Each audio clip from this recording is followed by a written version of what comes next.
Machiavel a écrit que le pouvoir appartient à celui qui contrôle le récit. Et crois-moi, aucune stratège moderne ne maîtrise cela mieux qu'une femme qui a décidé de te tromper.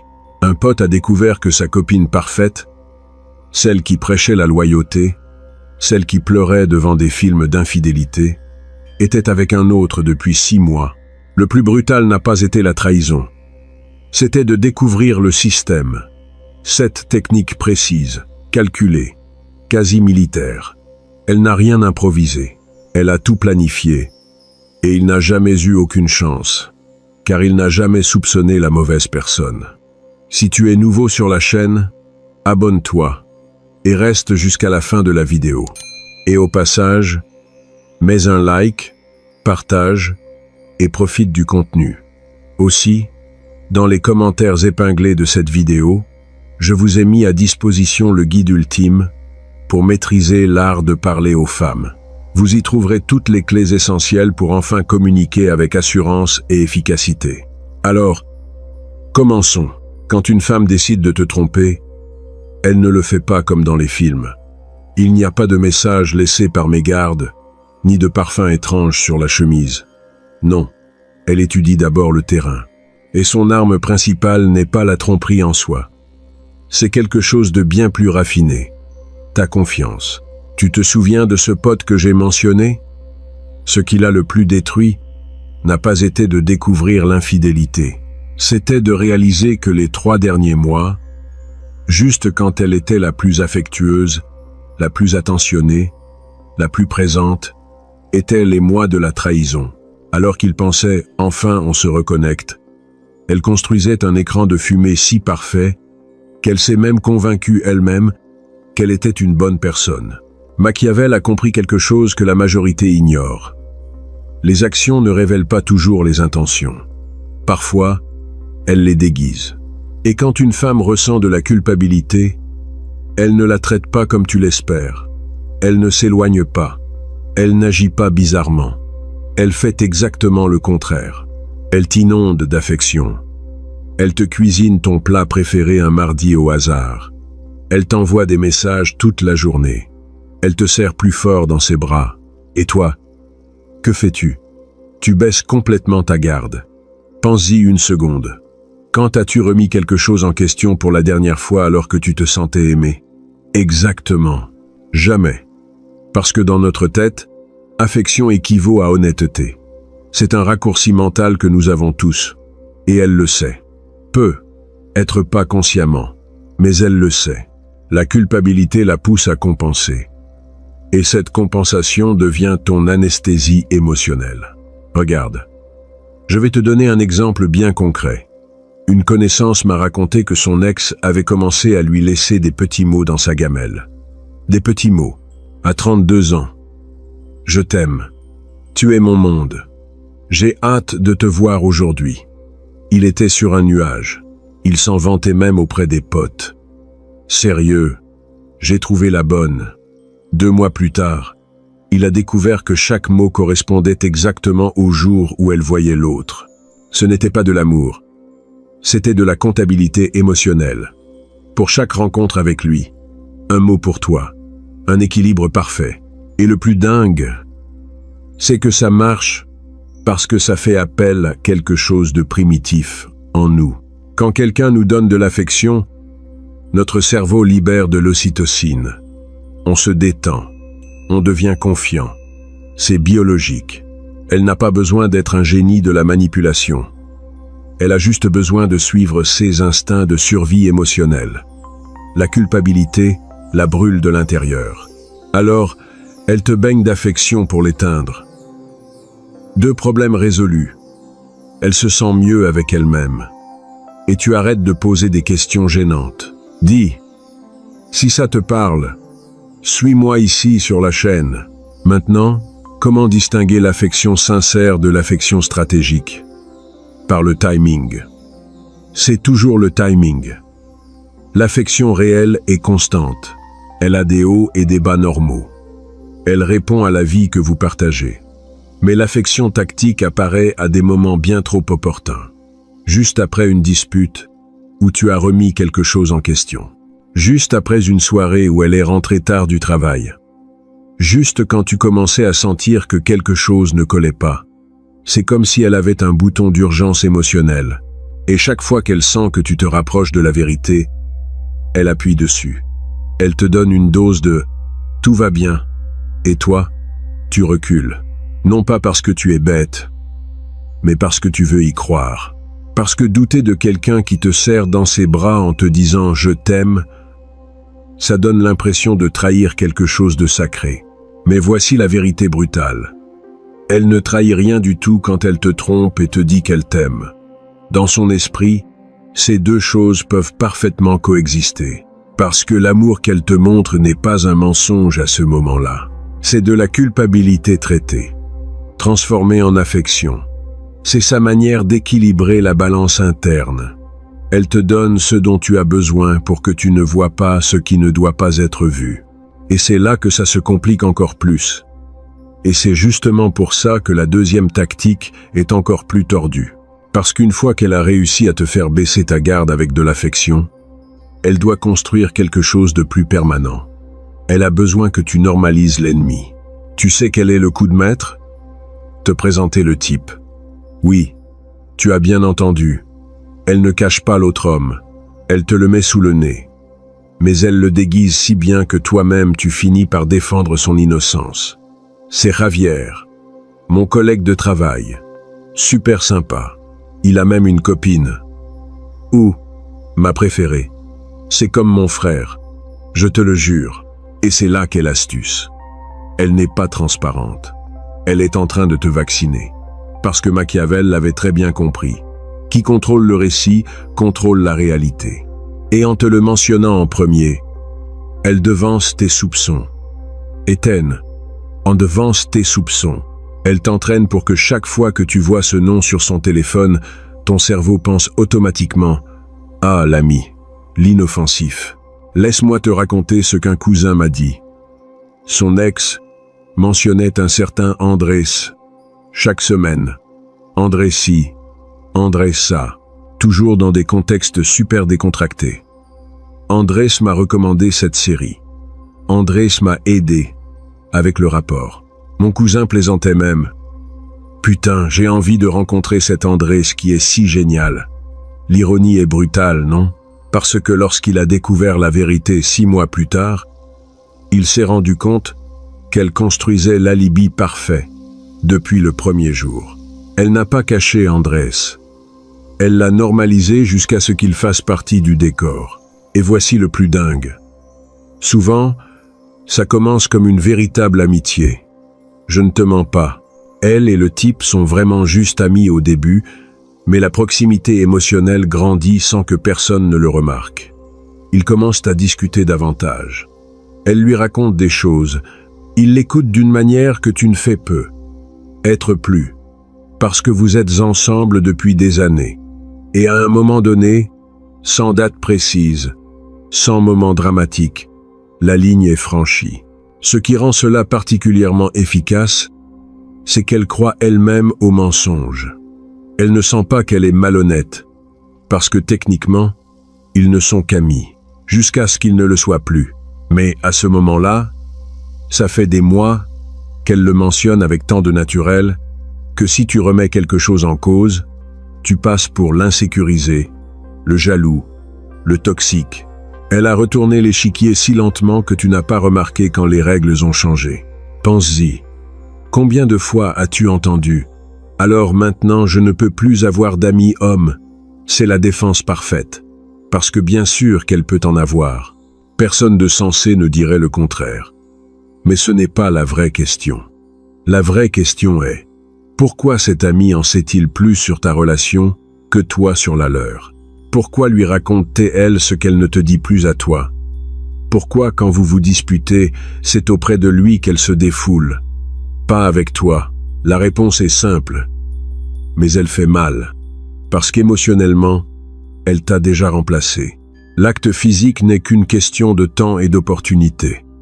Mais la véritable infidélité, celle qui compte, a déjà eu lieu. Dans les conversations à l'aube, dans les rires qui étaient autrefois les tiens, dans l'intimité partagés sans se toucher. Et vous savez ce qui est le plus tordu dans tout ça? C'est que quand tu le découvres enfin et que tu la confrontes, elle a le culot de dire « Mais je t'ai toujours parlé de lui, je ne t'ai jamais rien caché. » Et, techniquement, tu as raison, elle t'a tout dit. Sauf que c'était emballé dans un récit si innocent que ton cerveau a classé l'information comme non pertinente. C'est comme ces magiciens qui te montrent exactement ce qu'ils vont faire, mais manipulent ton attention pour que tu regardes ailleurs. Elle t'a montré le type. Elle t'a parlé de lui. Elle te l'a peut être même présentée, mais elle a contrôlé le cadre de référence. Et dans ce cadre, il était inoffensif, jusqu'à ce qu'il cesse de l'être. Maintenant, comprends bien ceci.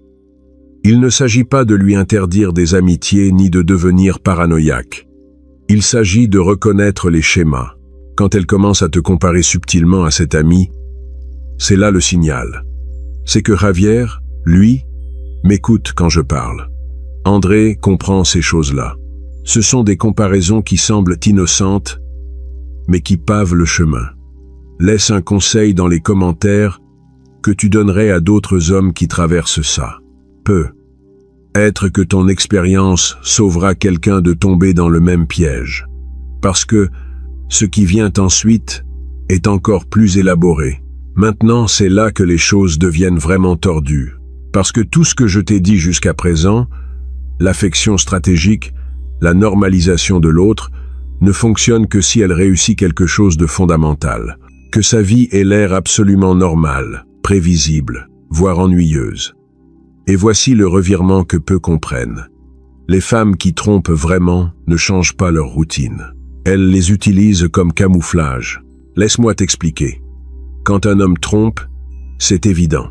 Il commence à rentrer tard. Il invente des réunions bizarres. Il met des vêtements qu'il ne porte jamais. Il est maladroit, car il pense que cacher, c'est disparaître. Mais les femmes comprennent quelque chose de plus sophistiqué. Cacher, c'est montrer exactement ce que tu as toujours montré, mais avec un contenu différent. Elle continue d'aller à la salle de sport les mardis et jeudis. Elle continue d'avoir sa soirée entre filles le vendredi. Elle continue de sortir du travail à 10 à 8 heures. Tout est identique. Mais ce qui change, ce sont les détails invisibles au sein de cette structure. La salle de sport se termine maintenant 40 minutes plus tard parce qu'ils ont ajouté des étirements. La soirée entre filles est maintenant dans un bar à l'autre bout de la ville. Elle sort du travail à 10 à 8 heures. Mais il s'avère qu'elle devait passer au supermarché et son téléphone n'avait plus de batterie. Machiavel a écrit qu'il est plus sûr d'être craint que d'être aimé si l'on ne peut être les deux. Mais je te dis quelque chose de plus applicable ici. Il est plus sûr d'être prévisible que mystérieuse. Si ce que tu cherches est la liberté de trahir. Parce que le mystère génère des questions. La routine génère une confiance aveugle. Une connaissance m'a raconté un truc qui m'a glacé le sang. Son ex avait yoga tous les mercredis depuis 2 ans. 2 ans. Il n'y pensait même pas. Ça faisait partie du décor, comme le café du matin.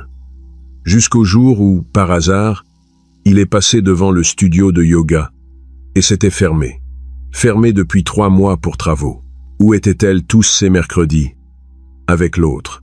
Mais comme la structure semblait identique, elle partait à 10 à 9 heures, revenait à 20 et 1h30, ça n'a jamais éveillé les soupçons. C'est de l'architecture du mensonge. Tu ne construis pas quelque chose de nouveau et de suspect. Tu réutilises ce qui existe déjà, et tu en changes le contenu sans toucher à la forme. Et le plus dingue, c'est que ça marche parce que nous, les hommes, faisons confiance au modèle. Si quelque chose semble familier, nous le marquons comme sûr. Notre cerveau est conçu pour économiser de l'énergie. Donc, ce qui est prévisible ne déclenche pas d'alarme. Elle le sait. Et elle utilise ta propre neurologie contre toi. Pense-y de cette façon. Si demain ta femme te dit « Je vais sortir avec de nouvelles amies dans un endroit où je ne suis jamais allé », ton radar s'active automatiquement. Mais si elle te dit « Je vais à la réunion de toujours avec les filles », ton cerveau ne traite même pas la phrase. C'est du bruit de fond. Et c'est là, dans ce bruit de fond, Quel opère. Maintenant, comment distinguer une routine légitime d'un écran de fumée? Par les micro-incohérences. Les histoires qui ne bouclent pas tout à fait. Elle dit qu'elle est allée avec Laura et Carla. Mais quand tu mentionnes Carla par hasard quelques jours plus tard, elle est surprise ou improvise rapidement. Elle dit qu'elles sont allées dans un restaurant italien, mais ne se souvient pas de ce qu'elle a commandé. Ce sont de petits détails, si petits que tu doutes de ta propre perception. Et c'est une autre partie du génie. Elle ne commet pas de grosses erreurs. Les erreurs sont si subtiles que lorsque tu les remarques, tu te sens ridicule de les remettre en question. Sérieux, tu vas faire un drame parce qu'elle ne se souvient pas du nom du restaurant? Et tu as raison. Ça semble absurde. Mais ce n'est pas une erreur. Ce sont 10 erreurs en 2 mois. Et ton instinct le sait, même si ton esprit te convainc que tu exagères. Voici une question pour toi. À ton avis, qu'est-ce qui génère le plus de soupçons? A. Qu'elle change radicalement sa routine du jour au lendemain. B. Qu'elle garde tout pareil mais avec de petites incohérences dans ses histoires. Écris A ou B dans les commentaires et explique rapidement pourquoi tu as choisi ça. Je veux voir quelle approche l'emporte dans cette vidéo. Ce à quoi tu fais face n'est pas de la négligence. C'est de la pure stratégie. Elle sait que si elle change tout, tu t'en rendras compte. Alors, elle ne change que l'essentiel. Et elle garde la coquille intacte.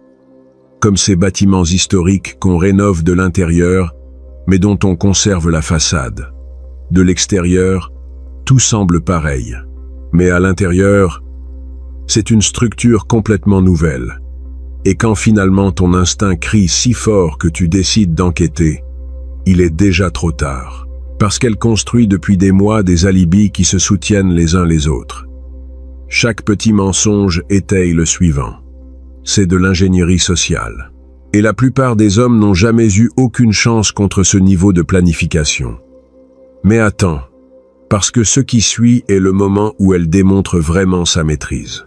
Alors, quand tu mets tout ça bout à bout, l'affection tactique, la normalisation du rival, la routine comme camouflage, tu réalises quelque chose de perturbant. Elle a construit un système complet. Mais il y a une dernière pièce, la plus brillante et la plus cruelle. Que fait-elle quand tu commences à avoir des soupçons? Parce qu'éventuellement, tu vas sentir que quelque chose ne colle pas. Être que tu ne pourras pas dire exactement quoi. Mais ton instinct te hurle dessus. Et juste là, avant que tu ne réussisses à articuler tes soupçons, elle exécute le coup de maître. Elle retourne complètement l'échiquier. Elle t'accuse, toi. Ce n'est pas agressif. Ce n'est pas évident. C'est subtil, chirurgical. Soudain, c'est toi qui es distant. C'est toi qui as changé. C'est toi qui n'es plus le même. Et si ta confusion est trop évidente, elle ajoute l'estocade finale. Est-ce que par hasard tu vois quelqu'un d'autre? Ça, mon cher, c'est de la redirection psychologique à son apogée.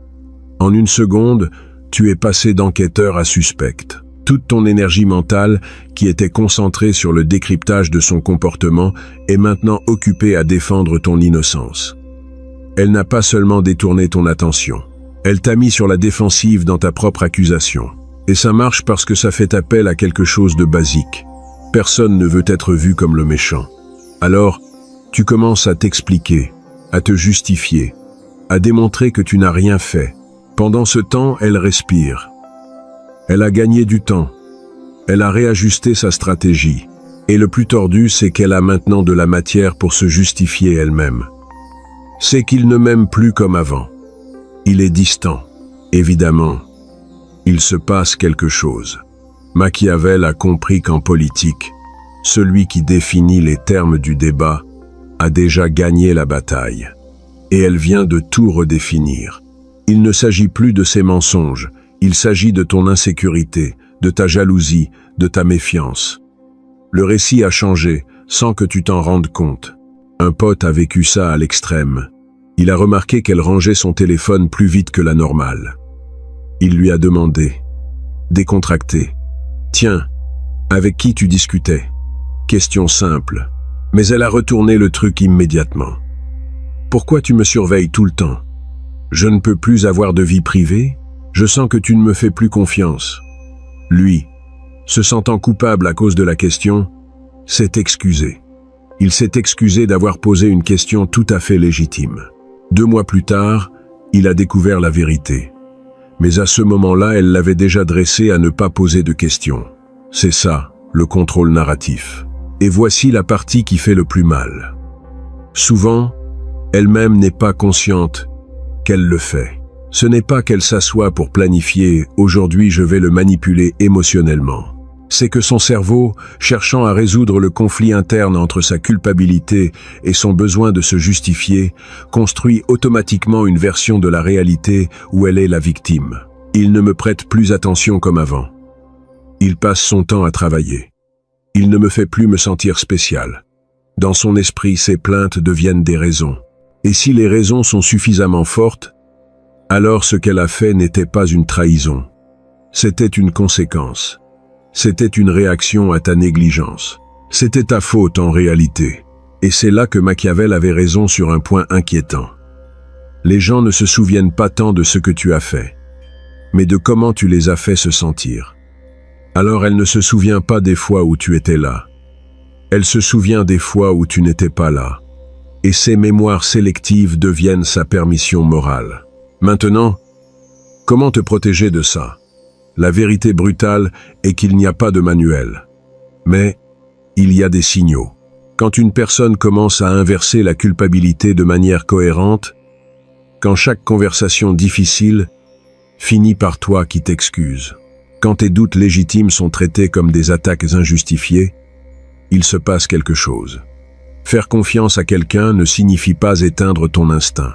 Ça signifie que ton instinct est tranquille parce que les actions de cette personne sont cohérentes avec ses paroles. Mais quand ton instinct crie et qu'elle te convainc que le problème est ton instinct, pas la réalité, tu as déjà perdu. Parce que tu as renoncé à ta seule boussole interne. Et voici quelque chose qu'il m'a fallu des années pour comprendre.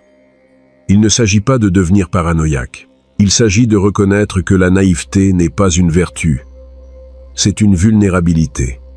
Machiavel le savait. Il vaut mieux être prudent et se tromper que d'être confiant et découvrir trop tard que tu aurais dû prêter attention.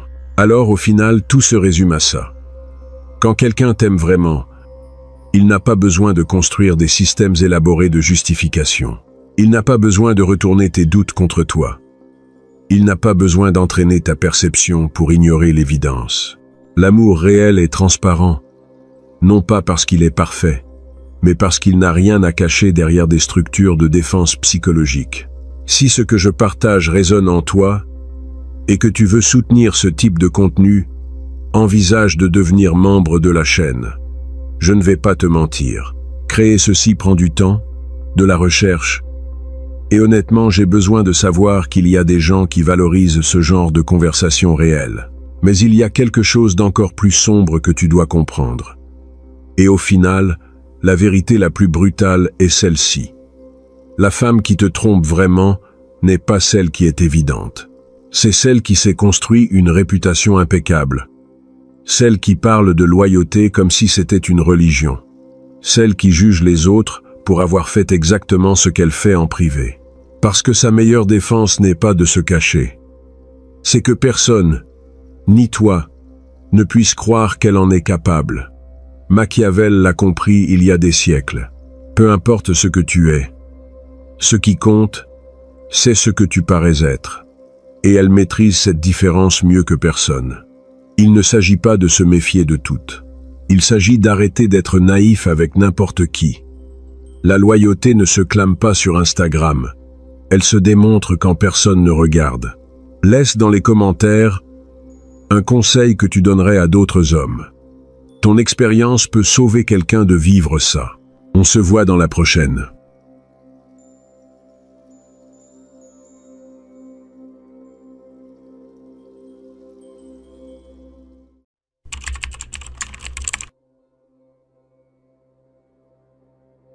On t'a raconté que sans argent, tu ne peux pas conquérir de belles femmes, que tu as besoin d'une voiture de l'année, de vêtements de marque, de les emmener dans des restaurants chers. Mais la réalité, c'est que tu connais des types friqués qui sont seuls, alors qu'il y a des hommes sans un sou en poche entourés de femmes qui les adorent. Quelle est la différence? Il existe une erreur fatale que commettent les hommes pauvres lorsqu'ils tentent de conquérir une femme, et cette erreur les fait paraître encore plus pauvres qu'ils ne le sont. Dans cette vidéo, je vais te révéler la stratégie qu'utilisaient les séducteurs sans fortune, selon les écrits du maître florentin, et comment tu peux transformer ton manque d'argent en ton plus grand atout avec les femmes. Si tu es nouveau sur la chaîne, abonne-toi et reste jusqu'à la fin de la vidéo. Et au passage, mets un like, partage et profite du contenu. Aussi, dans les commentaires épinglés de cette vidéo, je vous ai mis à disposition le guide ultime pour maîtriser l'art de parler aux femmes. Vous y trouverez toutes les clés essentielles pour enfin communiquer avec assurance et efficacité.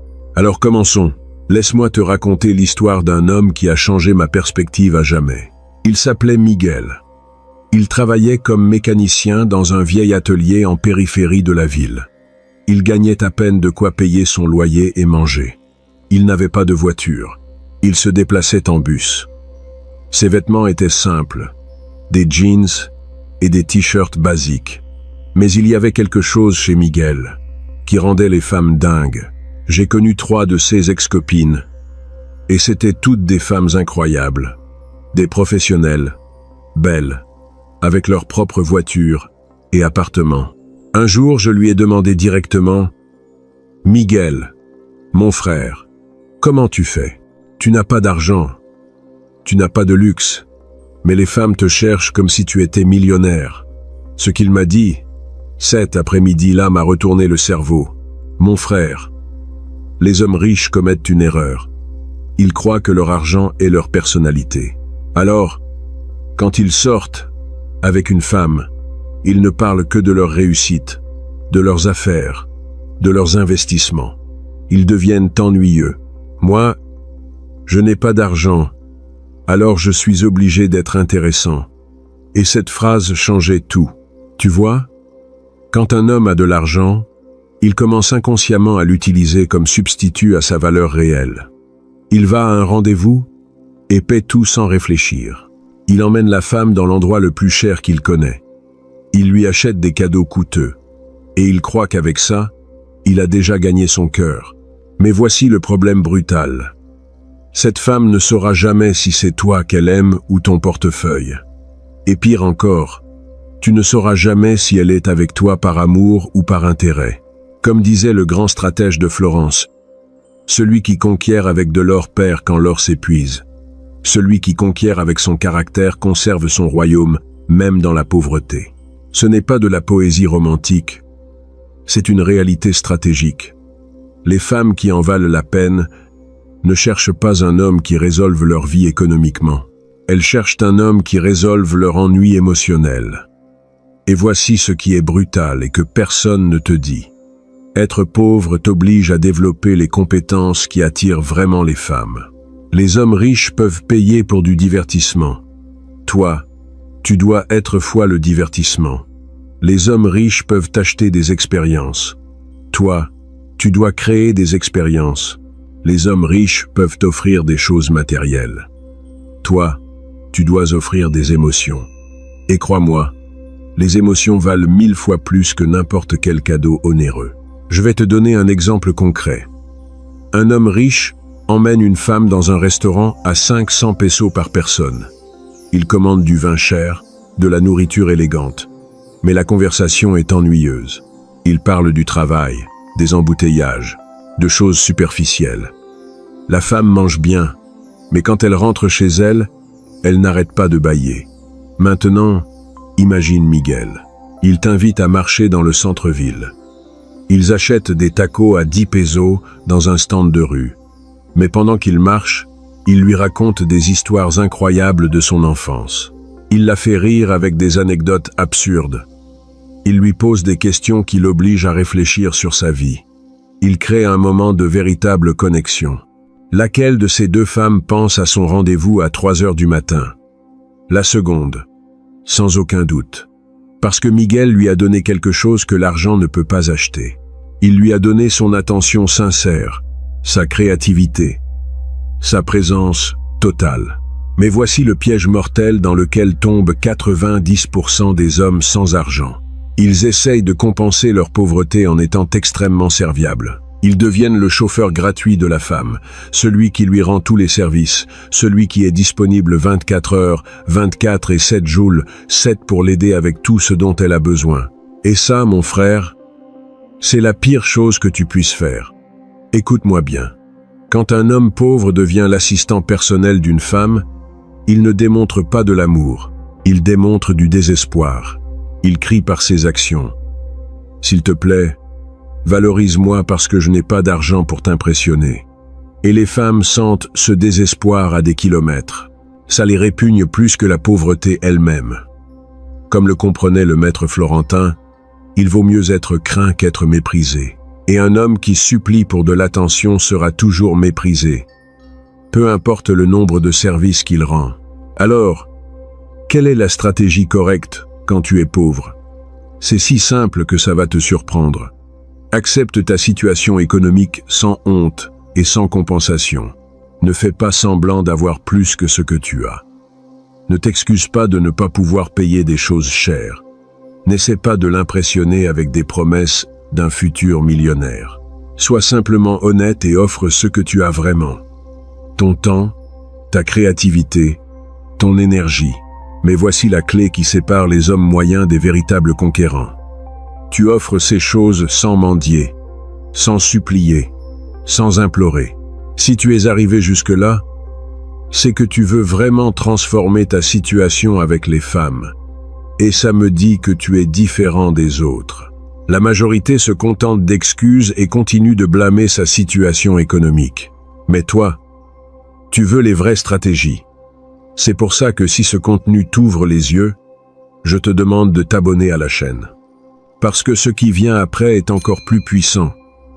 Et je veux seulement le partager avec des hommes qui sont réellement engagés dans leur croissance. Maintenant que tu as compris que ta pauvreté n'est pas ton problème, passons à ce qui est vraiment important. Comment utiliser ta situation économique pour filtrer les bonnes femmes et attirer seulement celles qui en valent la peine?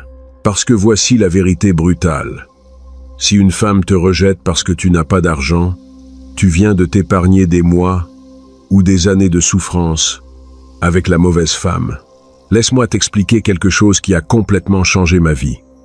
La pauvreté est le filtre le plus efficace qui existe pour identifier les femmes de qualité. Pense-y bien. Quand tu as de l'argent, toutes les femmes te sourient. Les intéressées, les superficielles, celles qui ne cherchent que la sécurité matérielle. Toutes agissent de la même façon.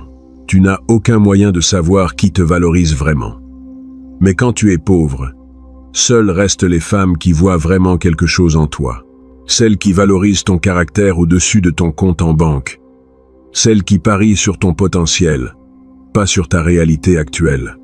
Et ces femmes-là, mon frère, c'est de l'or pur. Je vais te raconter ce qui est arrivé à une connaissance, Javier. Il y a 5 ans, il était serveur dans un restaurant. Il gagnait des pourboires misérables. Il a rencontré une femme nommée Sofia dans la salle de sport publique du quartier. Elle travaillait comme infirmière.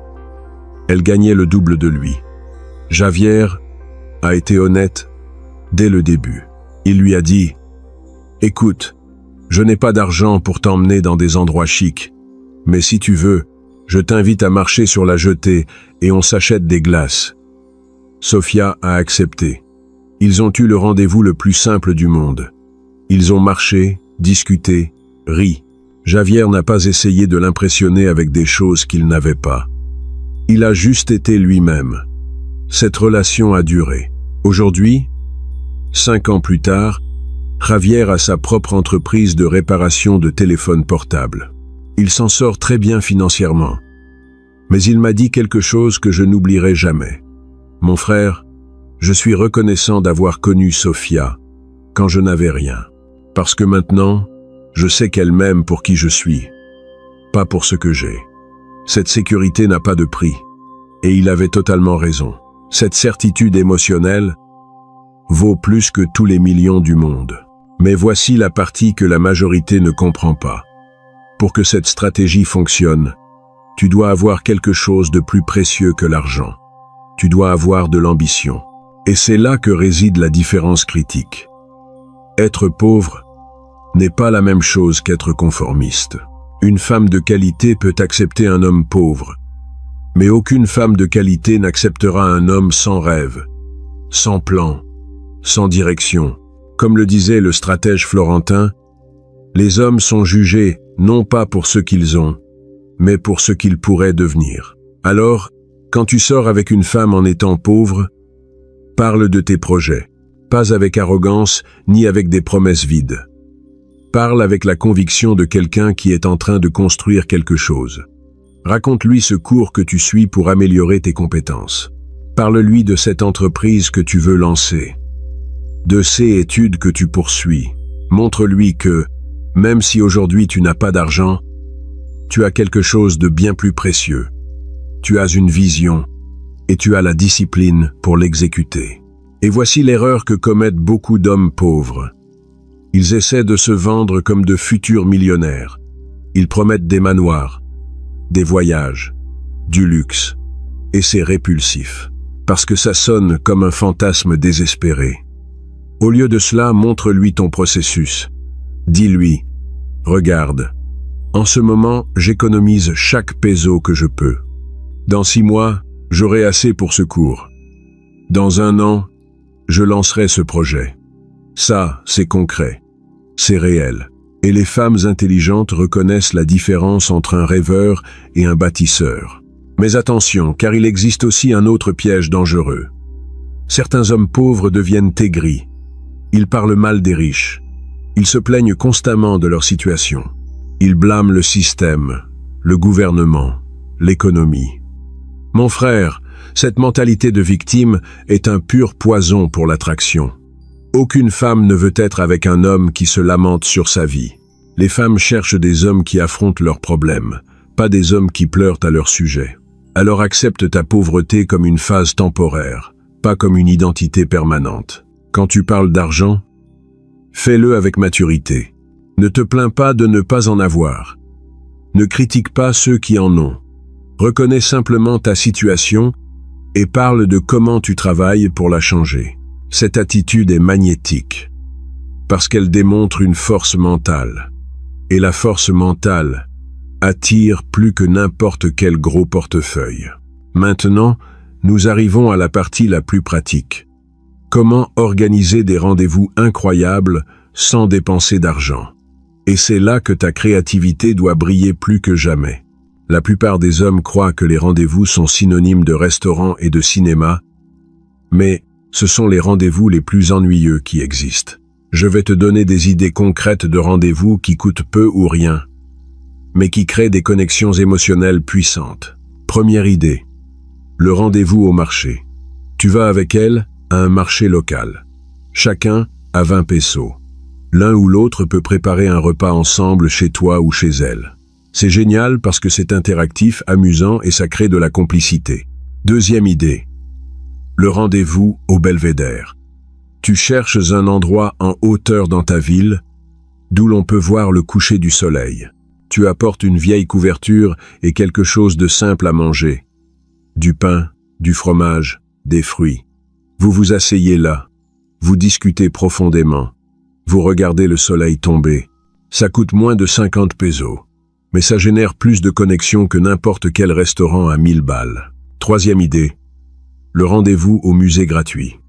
Presque toutes les villes ont des musées avec entrée gratuite certains jours. Renseigne-toi sur les dates. Invite-la. Vous marchez dans le musée en commentant les œuvres. Ensuite, vous vous asseyez dans un parc proche pour continuer à discuter. Coût total, 0 pesos. Valeur émotionnelle, immense. Quatrième idée, le rendez-vous sportif. S'il y a un terrain public de basket, de football ou quoi que ce soit, invite-la à jouer. Ensuite, achetez de l'eau dans une petite boutique et asseyez-vous sur un banc pour reprendre votre souffle. L'exercice génère des endorphines. Les endorphines créent des associations positives avec toi. C'est de la psychologie de base. Cinquième idée, le rendez-vous playlist. Tu lui dis que chacun va créer une playlist de 10 chansons qui définissent sa vie. Vous vous retrouvez dans un parc avec vos écouteurs. Vous écoutez tour à tour les chansons de l'autre et vous expliquez pourquoi vous les avez choisies. Cela crée une intimité émotionnelle profonde. Coût 0. Impact énorme. Tu vois le schéma? Aucun de ces rendez-vous ne nécessite d'argent, mais tous nécessitent quelque chose de plus précieux. Ils nécessitent de la créativité, de la planification, de l'attention. Et c'est exactement ce qui sépare un homme mémorable d'un homme oubliable. Les hommes riches substituent la créativité par l'argent. Toi, tu ne peux pas faire ça. Alors tu dois être 10 fois plus créatif. Et quand tu le fais bien, tu deviens 10 fois plus attirant. Mais voici la règle d'or que tu ne dois jamais oublier. Quand tu organises ces rendez-vous bon marché, ne t'excuse jamais de ne pas pouvoir payer quelque chose de plus cher. Ne dis jamais « désolé de t'emmener ici au lieu d'un restaurant ». N'agis jamais comme si ton rendez-vous était de seconde catégorie. Présente ton plan avec une sécurité absolue. « Hé, j'ai une idée incroyable pour ce samedi. On va faire ça. » Dis-le avec le même ton que tu utiliserais si tu l'invitais sur un yacht privé. Parce que voici la vérité psychologique la plus importante. Les femmes ne notent pas les rendez-vous en fonction de leur coût. Elles les notent en fonction de comment elles se sont senties. Si tu projettes de la honte ou de l'insécurité pour ton rendez-vous pas cher, elle va ressentir de l'inconfort. Mais si tu projettes de l'émotion et de la confiance, elle va ressentir de l'émotion et de la confiance. Ton énergie définit l'expérience, pas ton budget. Comme le comprenait le maître de Florence, la perception est plus puissante que la réalité. Un homme qui agit comme un roi est traité comme un roi, même sans couronne. Alors entraîne-toi à présenter tes plans avec assurance. Mets-toi devant le miroir et dis à voix haute « J'ai un plan incroyable pour ce week-end. On va faire quelque chose de différent. » Dis-le jusqu'à ce que ça sonne naturel, jusqu'à ce que tu le crois toi-même. Parce que quand toi tu le crois, elle le croit. Et c'est là que réside la magie de la conquête sans argent. Maintenant, nous arrivons à la partie la plus difficile, mais la plus importante. Comment gérer le sujet de l'argent directement quand elle le mentionne? Parce que tôt ou tard, ça va arriver. Elle va dire quelque chose comme « Hey, j'aimerais bien aller à ce nouveau restaurant. » Ou « Toutes mes amies vont dans cette boîte de nuit les vendredis. » Ou pire, elle va te comparer directement ou indirectement avec un ex qui, lui, avait de l'argent. Ce moment définit tout. C'est ici que la majorité des hommes pauvres s'effondrent. Ils se mettent sur la défensive, s'énervent ou pire, promettent des choses qu'ils ne peuvent pas tenir. Mais toi, tu vas faire quelque chose de complètement différent. Tu vas répondre avec une honnêteté brutale et une dignité absolue. Si elle mentionne un endroit cher, tu lui dis quelque chose comme « Écoute, cet endroit a l'air incroyable, mais pour l'instant ce n'est pas dans mon budget. Je préfère économiser mon argent pour mes projets. Si tu veux y aller, on peut organiser ça pour plus tard, quand j'aurai plus de liquidité. Ou si tu veux y aller maintenant, on peut partager l'addition. Mais ce n'est pas ma priorité de dépenser comme ça en ce moment. » Fais attention à chaque mot de cette réponse. Tu ne t'excuses pas, tu ne te justifies pas, tu ne promets pas de changer. Tu établis simplement ta réalité et tes priorités avec clarté. Que se passe-t-il après? L'une de ces deux choses. Soit elle respecte ta position et elle reste, soit elle s'énerve et elle part. Et voici ce qui est beau. Dans les deux cas, tu gagnes. Si elle reste, tu viens d'établir que tu as tes propres standards et priorités, que tu ne vas pas changer ta vie pour l'impressionner. Ça génère du respect. Et le respect est la base de l'attraction durable. Si elle part, tu viens de filtrer une femme qui n'était pas compatible avec toi. Tu as économisé du temps, de l'argent émotionnel et des souffrances futures. C'est une victoire déguisée en rejet. Mais laisse-moi te donner un avertissement important. Il y a une différence énorme entre être honnête sur ta situation et être radin par principe. Si elle a un anniversaire, une réussite importante ou quelque chose de spécial, Fais un effort dans la mesure de tes possibilités. Ça n'a pas besoin d'être cher. Ça peut être une lettre écrite à la main avec des mots profonds. Ça peut être un dîner que tu as cuisiné toi-même avec des ingrédients bon marché, mais avec beaucoup de soin. Ça peut être un dessin, une vidéo montée avec des photos de vous deux. Quelque chose qui nécessite ton temps et ta créativité. Les femmes valorisent l'effort, pas le prix. Et il y a une différence abyssale entre ne pas avoir d'argent et ne pas avoir de considération. Ne confonds pas les deux choses. Et laisse pas and, il, and, et laisse pas, et. Comme disait le stratège de Florence, le prince doit être généreux, mais avec intelligence, pas avec son trésor, mais avec son attention et son ingéniosité. Alors sois généreux avec ton temps, avec ta créativité, avec ta présence. Mais ne te sens pas obligé de rivaliser économiquement avec des hommes qui ont plus que toi. C'est une bataille que tu ne gagneras jamais et que tu n'as pas besoin de mener. Nous arrivons au moment final. La mentalité qui sépare les hommes pauvres qui conquièrent de ceux qui restent seuls. Et c'est le plus important de toute la vidéo. Ta pauvreté actuelle ne définit pas ta valeur en tant qu'homme. Ta pauvreté est une circonstance temporaire, pas une identité permanente. Mais ton caractère, ton ambition, ton intégrité, ça te définit. Et c'est ce qui attire les femmes qui en valent la peine. Je connais des hommes millionnaires qui ne peuvent pas maintenir une relation saine. Et je connais des hommes qui gagnent à peine le salaire minimum, mais qui ont des mariages solides avec des femmes incroyables. La différence n'a jamais été l'argent.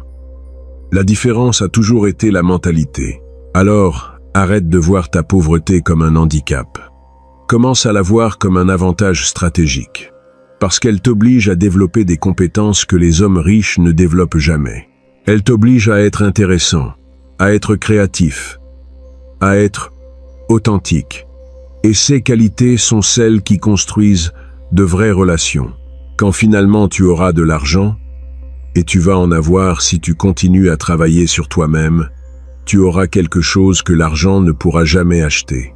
Tu auras la certitude que la femme à tes côtés est là pour qui tu es, pas pour ce que tu as. Et cette sécurité, mon frère, vaut plus que tous les millions du monde.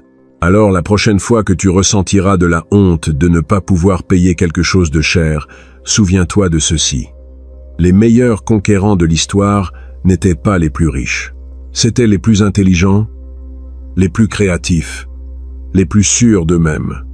Tu as tout ça en toi. Tu as juste besoin d'arrêter de t'excuser pour ta situation et de commencer à utiliser ta réalité comme ta plus grande force.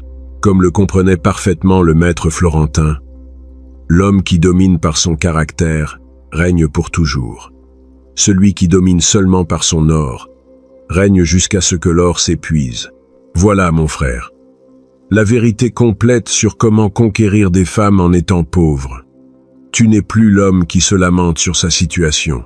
Maintenant, tu es le stratège qui utilise chaque circonstance en sa faveur. Rappelle-toi, ta valeur n'est pas dans ton portefeuille. Elle est dans ton esprit, dans ton cœur, dans ta vision du futur. Et ça, personne ne peut te l'enlever. Dans les commentaires, partage ce que cette vidéo t'a appris et comment tu vas l'appliquer dans ta vie. Ton expérience peut inspirer d'autres hommes qui sont dans la même situation que toi. Et si ce contenu a changé ta perspective, abonne-toi pour plus de stratégies que les lâches n'osent jamais appliquer.